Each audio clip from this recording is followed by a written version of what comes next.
what kind of advice would you give to parents that don't have a center near them, anything quite like yours, where they're trying to offer free services? What would you recommend to a parent to educate themselves at this point? Well, I mean, there's a lot of different ways they can do that.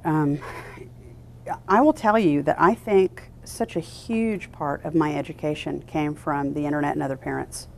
I spent so much time picking brains of anybody that would listen to me. And I read every book I could get my hand on, still do. And, you know, this is the way that I approached it. If I were going to go in business and I wanted to be really successful, I would go after the Donald Trumps or whoever, and I'd follow them around and find out what they do and learn how to mimic them and hopefully learn to be as successful as they are. Well, in autism, I wanted my kids recovered. So am I going to talk to a whole lot of people that don't have recovered kids? No. I'm going to talk to everybody that I can talk to that has a recovered kid and say, what'd you do? And that's exactly what I did. I talked to thousands of people, and the thing that was a little frustrating is they all did something different. But the good news was there were a lot of common denominators in there, and there were some great places to start to at least get you moving in the right direction, and then there's a whole lot of tweaking along the way, you know, because every one of these kids are as individual as their fingerprint. And that's even hard in the mentoring process when parents are talking to other parents, because we have a tendency to get so passionate about the things that make our children better. And so if, you know, XYZ made my son better, I'm going to go out and tell everybody to do XYZ. Well, that may not work for somebody else's kid. So there's some danger involved there too, and that just rushing out and doing something because it worked for Franklin is not a wise thing to do unless you're dealing with people who understand what's happening and how to implement these things.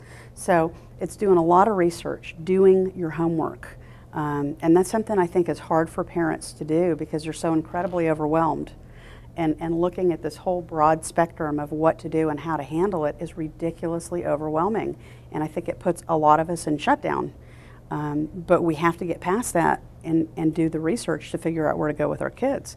Autism Research Institute, fabulous organization, tons of information. I probably learned more there than I learned any other single place by reading research papers and by talking to parents that were affiliated, and oh my gosh, I mean, the resources there are absolutely endless. But organizations like ours, that we don't just work, you know, we're in Cordova, Tennessee, which is a suburb of Memphis, but we have patients in Australia and Venezuela and California. We're working all over the place, and I work with a lot of parents long distance, both phone and via email, and even sometimes going out there to do things with them because they just don't have resources and they don't have access to anything else that's no cost. So there are resources out there. You do have to look for them. But I would also get a lot of references. A lot of times you call someplace, and if you're not real familiar with them, you really don't know if they know what they're talking about or not. So it's real important that you check your resources and make sure that they're viable organizations and that they know what they're doing. You mentioned one of the things you do is advocacy work with IEPs. What advice would you give to a parent? How can a parent become a better advocate for their own children? Well, I go back to what I said before. I think the most important thing is to be the expert, because if you don't know what your child needs, how do you know if they're getting it? And you know, the thing that I tell parents is, if we put a speech program in place, or there's an ABA program in place, and you know, some company out here is providing that service, if you don't know what that therapy is supposed to look like, then how do you know if it's being done right? And the problem is, a lot of things are being done very incorrectly, to the peril of our children.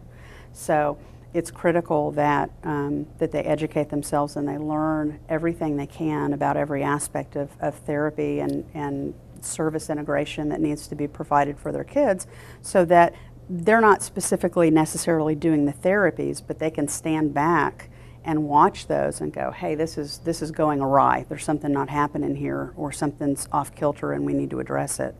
The other thing is they need to know the law, because unfortunately we live in a day and time where there's not always honest people that we're dealing with. And a lot of times we have school systems that are very well-meaning, but they don't know the law themselves.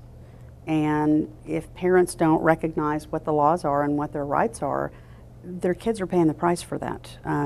The people that I talked to last night, it was so sad because they had, I think, 2 hours a week of ABA and made a comment that, yeah, well, they just won't do anymore.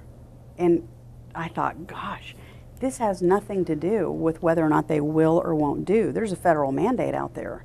And you know, when that child is over 3 years of age and is in a school system, they're required to provide whatever is appropriate for that child to receive a free and appropriate public education in the least restrictive environment at no cost, as long as there's educational outcomes.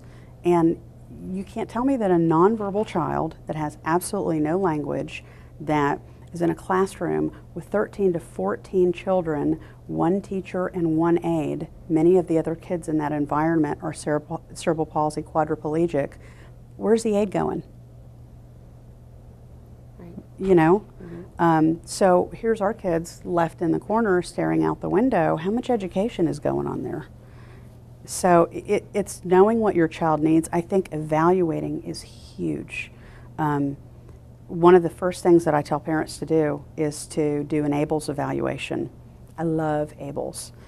It's the assessment of basic language and learning skills, and it looks at every single aspect of functionality for those elementary and preschool age kids. It looks at reinforcer assessment, it looks at the academics, it looks at social skills, play and leisure, gross and fine motor skills, all of those different aspects of language and learning, to figure out where these kids are, where are they functioning, and where are the holes, which is huge because so many of the tests that are done in the school will show you what levels of functioning they have in particular areas. But these, you know, one of the hallmarks of a neurological disorder is inconsistency.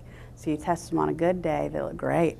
You test them on a bad day, they look really bad. And so we're writing IEPs based on a 1 hour snapshot for these kids, and that's not who they are.